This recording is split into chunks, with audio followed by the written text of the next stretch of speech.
I can't. Oh. Go! Go! Okay na!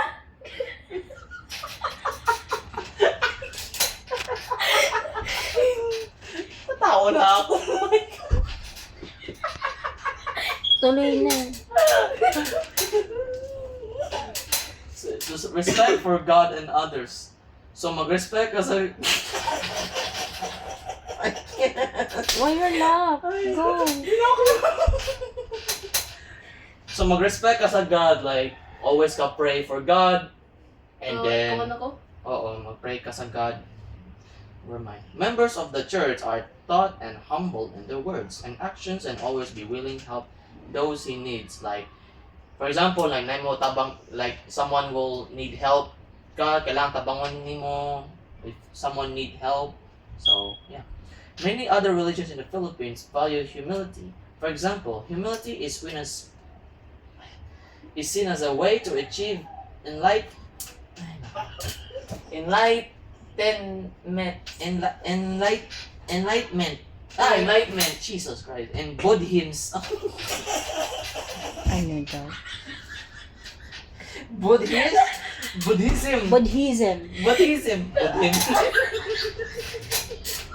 Yan na focus kayo sa pag-aaral. Buddhism. Buddhism. In Hinduism. Hinduism. Hinduism. Hinduism. Humility is seen as a way to connect with God. So, mga Santo Niño or mga Muslim, it always connects to Buddhism is mga Buddha, like a China. God. I don't know what. Hinduism, India. sa India. Ways to show humility. I guess, India. There are many ways to show humility. Here are a few examples. It's about the religion. Be modest about your accomplishments. Religious. Do not brag about your success or portray yourself as better than others. How am I supposed to explain this? Ano yan? Huwag kang Go, Bisaya lang para may di kang Siguro ko na. Okay, sige, fine, never mind, sige. Daw, MJ, explain how to, Explain daw? Daw, if you understand. Sa kanina, be modest about your accomplishments. So, di ka mag-brag sa mong success or mga, like you're better than anyone else. You don't want to show that. God. Do what, ano? Do not show that you're better than anyone else. We are not perfect anyways. Oh my God. Okay. MJ is better than me. Di na ako marunong mag-question. Di ka marunong mag-explain. Oh my God. Kayo ko talaga mag-report. Nako po. Just do it. Be respectful of others. Fourth quarter na last exam na Be niya. respectful of others, even those who are different from you. Listen to their opinions and treat them with kindness. So always respectful for their people.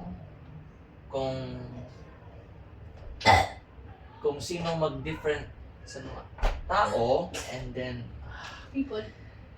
always treat them with kind kung someone who trustworthy. Tao, people. That who someone trusted you. Mga tao. I don't know, I didn't ko marunong explain. Oh my goodness. Be willing to help others. Do not be afraid to lend a helping hand, even if it's a small gesture. So, ayaw kahadlok.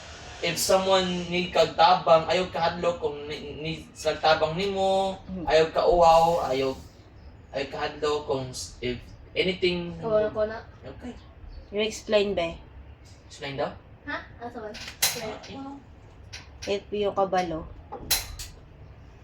Like, you encourage yourself to help others and not be afraid or be embarrassed, and let them learn. Next, be grateful for what you have. Though